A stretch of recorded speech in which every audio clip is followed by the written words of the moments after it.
Friends, welcome to my channel MS Kuchchu creations. Friends, ನಾನು ಇವತ್ತೊಂದು ಸ್ಯಾರಿಗೆ design ಹಾಕ್ತಿದ್ದೀನಿ. ಸಿಂಪಲ್ ಆಗಿ ಬರೀ ಕಂಬಗಳನ್ನ ಹಾಕೊಂಡೋಗಿ ಡಿಸೈನ್ ಹಾಕ್ತಿರೋದಿದ್ದು.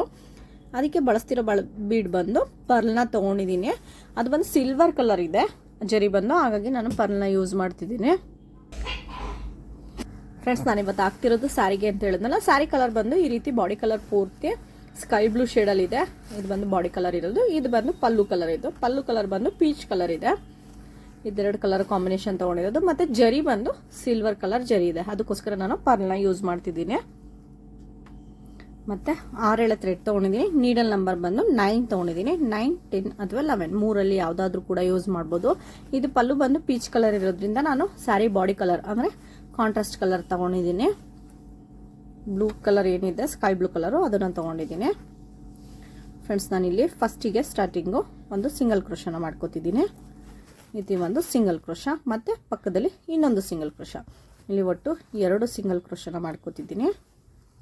ಈ ರೀತಿ 2 ಸಿಂಗಲ್ ಕ್ರೋಶ ಹಾಕ್ಕೊಂಡು 1, 2 2 ಚೈನ್ಗಳನ್ನ ಹಾಕೋತಿದ್ದೀನಿ. 2 ಚೈನ್ ಆದಮೇಲೆ ಮತ್ತೆ ಸೂಜಿ ಮೇಲೆ ಒಂದ್ಸರಿ ಥ್ರೆಡ್ ತೊಗೊಂಡು ಪಕ್ಕದಲ್ಲೇ ಚುಚ್ಚಿ ಥ್ರೆಡ್ ತರಬೇಕಾಗುತ್ತೆ. ಥ್ರೆಡ್ ತಂದರೆ 3 ಆಗುತ್ತೆ. 3ರಲ್ಲಿ 2ರಲ್ಲಿ ಒಂದ್ಸರಿ ಇಲ್ಲಿ ಒಂದು ಡಬಲ್ ಕ್ರೋಶ ಮಾಡ್ಕೊಂಡಿದ್ದೀನಿ.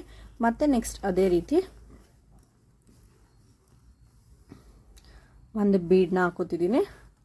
ಬೀಡನ್ನ ನಾನಿಲ್ಲಿ ಥ್ರೆಡ್ಗೆ ತೋರಿಸ್ಕೋತಿಲ್ಲ, ಥ್ರೆಡ್ಡಿಂದ ಮುಂದೆ ಇದೆ ಬೀಡ್ ಬಂದು. ಮತ್ತು ನೆಕ್ಸ್ಟ್ ಸೂಜಿ ಮೇಲೆ ಒಂದ್ಸರಿ ಥ್ರೆಡ್ ತೊಗೋತಿದ್ದೀನಿ. ಅಲ್ಲಿಗೆ ಮುಂದೆನೂ ಥ್ರೆಡ್ ಇದೆ, ಬೀಡ್ ಮುಂದೆ, ಬೀಡ್ ಹಿಂದೆನೂ ಕೂಡ ಥ್ರೆಡ್ ಇದೆ. ಈ ರೀತಿ ಆದಮೇಲೆ ಮತ್ತೆ ಬಟ್ಟೆಗೆ ಪಕ್ಕದಲ್ಲಿ ಚುಚ್ಚಿ ಥ್ರೆಡ್ ತರಬೇಕಾಗುತ್ತೆ. ಥ್ರೆಡ್ ತಂದರೆ ಇಲ್ಲೂ ಕೂಡ ಈ ರೀತಿ 3 ಆಗುತ್ತೆ. 3ರಲ್ಲಿ ಸೂಜಿ ಮೇಲೆ ಒಂದ್ಸರಿ ಥ್ರೆಡ್ ತೊಗೊಂಡು ಮತ್ತೆ 2 ಲೂಪ್ ಒಳಗಡೆ ಎಳ್ಕೋಬೇಕಾಗುತ್ತೆ. ಇದೇ ಥ್ರೆಡ್ನ ಈ ಬೀಡ್ ಒಳಗಡೆನೂ ಕೂಡ ಈ ರೀತಿ ತೂರಿಸ್ಕೋಬೇಕಾಗುತ್ತೆ. ಈ ರೀತಿ ಬೀಡ್ ಒಳಗಡೆ ಹೋದ್ಮೇಲೆ ಮತ್ತೆ ಈ 2 ಲೂಪ್ ಒಳಗಡೆನೂ ಕೂಡ ಥ್ರೆಡ್ನ ಈ ರೀತಿ ಪಾಸ್ ಮಾಡ್ಕೋಬೇಕಾಗುತ್ತೆ. ಮತ್ತೆ ತೊಗೊಂಡು ನೀಡಲ್ ಮೇಲೆ ಈ ರೀತಿ ಒಂದು ಬೀಡನ್ನ ತೂರಿಸ್ಕೋಬೇಕಾಗುತ್ತೆ. ಮತ್ತು ನೆಕ್ಸ್ಟು ಹಾಗೇನೆ ಬೀಡ್ ಇಲ್ಲದೇ ಇನ್ನೊಂದು ಡಬಲ್ ಕ್ರೋಶ, 1,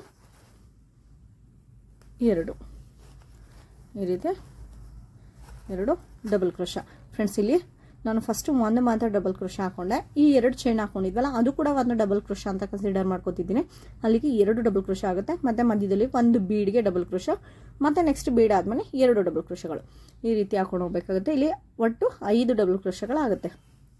5 ಡಬಲ್ ಕ್ರೋಶ ಆದಮೇಲೆ ಮತ್ತೆ 3 ಚೈನ್ ಹಾಕೋತಿದ್ದೀನಿ. 3 ಚೈನ್ ಹಾಕ್ಕೊಂಡು ಮತ್ತೆ ಸೂಜಿ ಮೇಲೆ ಒಂದ್ಸರಿ ಥ್ರೆಡ್ ತೊಗೊಂಡು ಈ ರೀತಿ ಗ್ಯಾಪ್ ವೈಸ್ ಅದಕ್ಕೆ ಎಷ್ಟು ಬೇಕು ಅಷ್ಟು ಹಿಡಿದು ನೋಡಿ ನೀವು ಗ್ಯಾಪ್ನ ಈ ರೀತಿ ಬಟ್ಟೆಗೆ ಚುಚ್ಚಿ ಥ್ರೆಡ್ ತರಬೇಕಾಗುತ್ತೆ. ಥ್ರೆಡ್ ತಂದರೆ ಮತ್ತೆ 3 ಆಗುತ್ತೆ. 3ರಲ್ಲಿ 2ರಲ್ಲಿ ಒಂದ್ಸರಿ ಈ ರೀತಿ ಒಂದು ಡಬಲ್ ಕ್ರೋಶ ಮಾಡ್ಕೊಂಡಿದ್ದೀನಿ. ಮತ್ತು ಪಕ್ಕದಲ್ಲಿ ಇನ್ನೊಂದು ಡಬಲ್ ಕ್ರೋಶ. ಇಲ್ಲಿ ಒಟ್ಟು 2 ಡಬಲ್ ಕ್ರೋಶಗಳಾಗಿದೆ. 2 ಡಬಲ್ ಕ್ರೋಶ ಆದಮೇಲೆ ಮತ್ತೆ ಒಂದು ಬೀಡು ಈ ರೀತಿ ಬೀಡನ್ನ ಥ್ರೆಡ್ಗೆ ತೋರಿಸ್ಕೊಂಡು, ಬೀಡ್ ಹಿಂದೆ ಥ್ರೆಡ್ ಇದೆ, ಥ್ರೆಡ್ ಮುಂದೆ ಬೀಡ್ ಬಂದಿದೆ. ಇದಾದಮೇಲೆ ಮತ್ತೆ ಸೂಜಿ ಮೇಲೆ ಒಂದ್ಸರಿ ಥ್ರೆಡ್ ತೊಗೋಬೇಕಾಗುತ್ತೆ. ಅಲ್ಲಿಗೆ ಬೀಡ್ ಮುಂದೆ ಮತ್ತು ಹಿಂದೆ 2 ಕೂಡ ಥ್ರೆಡ್ ಇದೆ.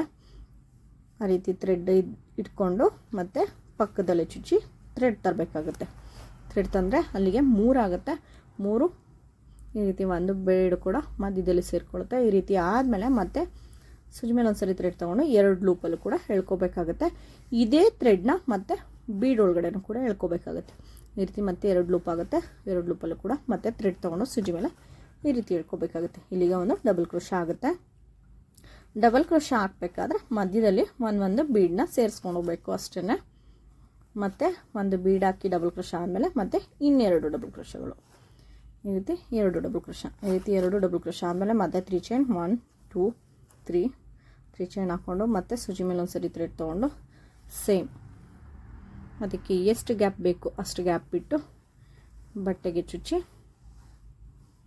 ಈ ರೀತಿ ಹಿಡಿದು ಬಟ್ಟೆಗೆ ಚುಚ್ಚಿ ಥ್ರೆಡ್ ತರಬೇಕಾಗುತ್ತೆ. ಥ್ರೆಡ್ ತಂದರೆ 3 ಆಗುತ್ತೆ. 3ರಲ್ಲಿ 2ರಲ್ಲಿ ಒಂದ್ಸರಿ ಇಲ್ಲಿ ಒಂದು ಡಬಲ್ ಕ್ರೋಶ, ಮತ್ತು ಇನ್ನೊಂದು ಡಬಲ್ ಕ್ರೋಶ, 2 ಡಬಲ್ ಕ್ರೋಶ ಆದಮೇಲೆ ಒಂದು ಬೀಡನ್ನ ಈ ರೀತಿ ಹಾಕ್ಕೊಂಡು ಇಲ್ಲಿ ಥ್ರೆಡ್ ಒಳಗಡೆ ಬೀಡನ್ನ ತೋರಿಸ್ಕೋತಿಲ್ಲ. ಬೀಡ್ ಹಿಂಭಾಗ ಥ್ರೆಡ್ ಇದೆ. ಮತ್ತು ಸೂಜಿ ಮೇಲೆ ಒಂದ್ಸರಿ ಥ್ರೆಡ್ ತೊಗೊಂಡಾಗ ಬೀಡ್ ಮುಂದೆ ಮತ್ತು ಹಿಂದೆ 2 ಸೈಡು ಕೂಡ ಥ್ರೆಡ್ ಬರುತ್ತೆ. ಇದಾದಮೇಲೆ ಮತ್ತೆ ಸೂಜಿ ಮೇಲೆ ಒಂದ್ಸರಿ ಥ್ರೆಡ್ ತೊಗೊಂಡಾದ್ಮೇಲೆ ಪಕ್ಕದಲ್ಲೇ ಚುಚ್ಚಿ ಥ್ರೆಡ್ ತರಬೇಕಾಗುತ್ತೆ. ಈ ರೀತಿ ಪಕ್ಕದಲ್ಲಿ ಚುಚ್ಚಿ ಥ್ರೆಡ್ ತರಬೇಕಾಗುತ್ತೆ. ಥ್ರೆಡ್ ತಂದರೆ 3 ಆಗುತ್ತೆ. 3ರಲ್ಲಿ 2ರಲ್ಲಿ ಒಂದು ಸರಿ ಇಳ್ಕೊಂಡು ಅದೇ ಥ್ರೆಡ್ನ ಮತ್ತೆ ಬೀಡ್ ಒಳಗಡೆ ಇಳ್ಕೊಂಡು ಮತ್ತೆ 2 ಆಗುತ್ತೆ. ಆ ಲೂಪಲ್ಲಿ ಒಂದು ಸರಿ ಈ ರೀತಿ ಡಬಲ್ ಕ್ರೋಶಗಳನ್ನ ಫಿಲ್ ಮಾಡಬೇಕಾಗುತ್ತೆ. ಫ್ರೆಂಡ್ಸ್ ಡಿಸೈನ್ ಬಂದು ಇಷ್ಟು ಸಿಂಪಲಾಗಿ ಫಸ್ಟ್ ಸ್ಟೆಪ್ ಬಂದು ಇಷ್ಟೇ. ಇದೇ ರೀತಿ 2 ಡಬಲ್ ಕ್ರೋಶ ಹಾಕ್ಕೊಂಡು ಮತ್ತೆ 1 ಡಬಲ್ ಕ್ರೋಶ ಅಂದರೆ ಬೀಡ್ ಹಾಕ್ಕೊಂಡು ಡಬಲ್ ಕ್ರೋಶ ಮಾಡ್ಕೋಬೇಕು. ಅದಾದಮೇಲೆ ಮತ್ತೆ ಇನ್ನೆರಡು ಡಬಲ್ ಕ್ರೋಶಗಳು, 2 ಡಬಲ್ ಕ್ರೋಶ, ಡಬಲ್ ಕ್ರೋಶ ಹಾಕ್ಕೊಂಡು ಒಂದೇ ಬೀಡನ್ನ ಈ ಡಬಲ್ ಕ್ರೋಶ ಒಳಗಡೆ ಪಾಸ್ ಮಾಡ್ಕೋಬೇಕಾಗುತ್ತೆ. ಈ ರೀತಿ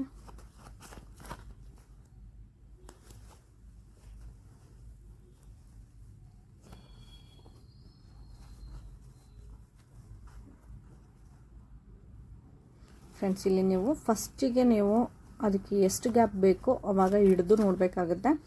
ನಿಮಗೆ ಪ್ರಾಕ್ಟೀಸ್ ಆಗ್ತಾ ಆಗ್ತಾ ನಿಮಗೆ ಒಂದು ಕಣ್ಣಾಳ್ತೆ ಅಂತ ಗೊತ್ತಾಗುತ್ತೆ. ಆವಾಗ ನೀವು ಡೈರೆಕ್ಟ್ ಹೀಗೇ ಹಾಕೊಂಡು ಹೋಗ್ಬೋದು. ಡಿಸ್ಟೆನ್ಸ್ ನಿಮಗೆ ಗೊತ್ತಾಗೋಗುತ್ತೆ. ಆವಾಗ ನೀವು ಆ ರೀತಿ ಹಿಡಿದು ನೋಡೋ ಅವಶ್ಯಕತೆ ಇರಲ್ಲ. ಡೈರೆಕ್ಟು ಡಬಲ್ ಕ್ರೋಶನ ಶುರು ಮಾಡ್ಕೋಬೋದು ಚೈನ್ ಹಾಕ್ಬಿಟ್ಟು.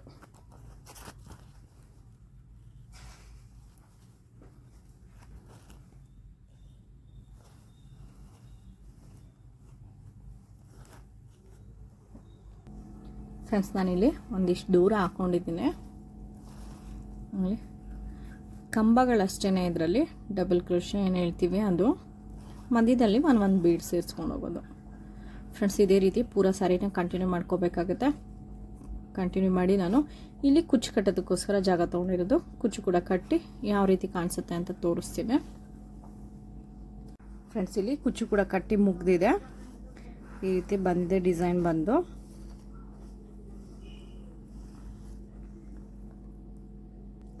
ಫ್ರೆಂಡ್ಸ್ ಇಲ್ಲಿ ಕುಚ್ಚಿಗೆ 75 ಎಳೆ ಥ್ರೆಡ್ ತೊಗೊಂಡಿದ್ದೀನಿ. 1 ಡಬಲ್ ಮಾಡಿದ್ಮೇಲೆ 300 ಎಳೆ ಆಗಿದೆ. ಮತ್ತು ಕುಚ್ಚು ಬಂದು ಸ್ವಲ್ಪ ಶಾರ್ಟಾಗಿ ಕಟ್ ಮಾಡ್ಕೊಂಡಿದ್ದೀನಿ. ಲೆಂತಿಯಾಗಿ ಏನು ಕಟ್ ಮಾಡ್ಕೊಂಡಿಲ್ಲ, ಶಾರ್ಟಾಗಿ ಕಟ್ ಮಾಡ್ಕೊಂಡಿದ್ದೀನಿ. ಇದು ಕಂಬ ಇರೋದ್ರಿಂದ ತುಂಬ ಲೆಂತ್ ಆಗೋದ್ರೆ ಚೆನ್ನಾಗಿ ಕಾಣಿಸಲ್ಲ, ಹಾಗಾಗಿ ಶಾರ್ಟಾಗಿ ಕಟ್ ಮಾಡ್ಕೊಂಡಿದ್ದೀನಿ. ಮತ್ತು ನಾನಿಲ್ಲಿ ಕಾಂಟ್ರಾಸ್ಟ್ ಅಂದರೆ 3 ಕಲರ್ನ ಪಲ್ಲು ಕಲರ್ ಏನಿದೆ ಅದನ್ನು 3 ತೊಗೊಂಡು ಇನ್ನು ಬಾಡಿ ಕಲರ್ನ ಒಂದು ಕುಚ್ಚನ್ನ ಕಟ್ಕೊಂಡಿದ್ದೀನಿ. ಆರ್ಚ್ ಬಂದು ಬ್ಲೂ ಕಲರ್ ಇರೋದ್ರಿಂದ ಸ್ಕೈ ಬ್ಲೂ ಏನಿದೆ ಆ ಸ್ಕೈ ಬ್ಲೂ ಇರೋದ್ರಿಂದ ಒಂದು ಕುಚ್ಚು ಮಾತ್ರ ಮಧ್ಯದಲ್ಲಿ ಸ್ಕೈ ಬ್ಲೂ ಕಲರ್ ತೊಗೊಂಡಿದ್ದೀನಿ. ಫ್ರೆಂಡ್ಸ್ ಇದು ಚಾರ್ಜಸ್ ಬಂದು ಒಂದು 250ಇಂದ 300ವರೆಗೂ ಚಾರ್ಜಸ್ ಮಾಡ್ಕೋಬೋದು. ಹಾಫ್ ಆನ್ ಅವರ್ ಹೈಯೆಸ್ಟ್ ಅಂದರೆ ಒಂದು 3/4 ಗಂಟೆ 45 ಮಿನಿಟ್ಸಲ್ಲೆಲ್ಲ ಮುಗ್ದೋಗುತ್ತೆ. ಒಂದು ಹಾಫ್ ಆನ್ ಅವರಿಂದ 45 ಮಿನಿಟ್ಸಲ್ಲೆಲ್ಲ ಮುಗ್ದೋಗುತ್ತೆ. ಹಾಗಾಗಿ ನೀವು ಚಾರ್ಜಸ್ ಬಂದು 250ಇಂದ 300 ಸಾಕು. ಏರಿಯಾ ವೈಸ್ ಡಿಪೆಂಡ್ ಆಗುತ್ತೆ. ನಿಮ್ಗೆ ಅಲ್ಲಿ ಯಾವ ರೀತಿ ನಡೆಯುತ್ತೆ ಅದ್ರ ಮೇಲೆ ಡಿಪೆಂಡ್ ಮಾಡಿ ನೀವು ಇಸ್ಕೋಬೇಕಾಗುತ್ತೆ. ಫ್ರೆಂಡ್ಸ್ ಮತ್ತು ಈ ಡಿಸೈನ್ ಇಷ್ಟ ಆಗಿದರೆ ಒಂದ್ಸರಿ ಟ್ರೈ ಮಾಡಿ. ಹಾಗೆ ನಿಮಗೆ ಈ ಡಿಸೈನ್ ಇಷ್ಟ ಆಗಿದರೆ ಒಂದು ಲೈಕ್ ಕೊಡಿ ಮತ್ತು ಹೇಗಿದೆ ಅಂತ ಕಾಮೆಂಟ್ ಮಾಡಿ ತಿಳಿಸಿ. ಹಾಗೆ ಯಾರೆಲ್ಲ ಇನ್ನೂ ನನ್ನ ಚಾನಲ್ನ ಸಬ್ಸ್ಕ್ರೈಬ್ ಮಾಡದೆ ನೋಡ್ತೀರಾ ಪ್ಲೀಸ್ ಅವರೆಲ್ಲ ಸಬ್ಸ್ಕ್ರೈಬ್ ಮಾಡ್ಕೊಂಡು ನೋಡಿ. Thank you for watching.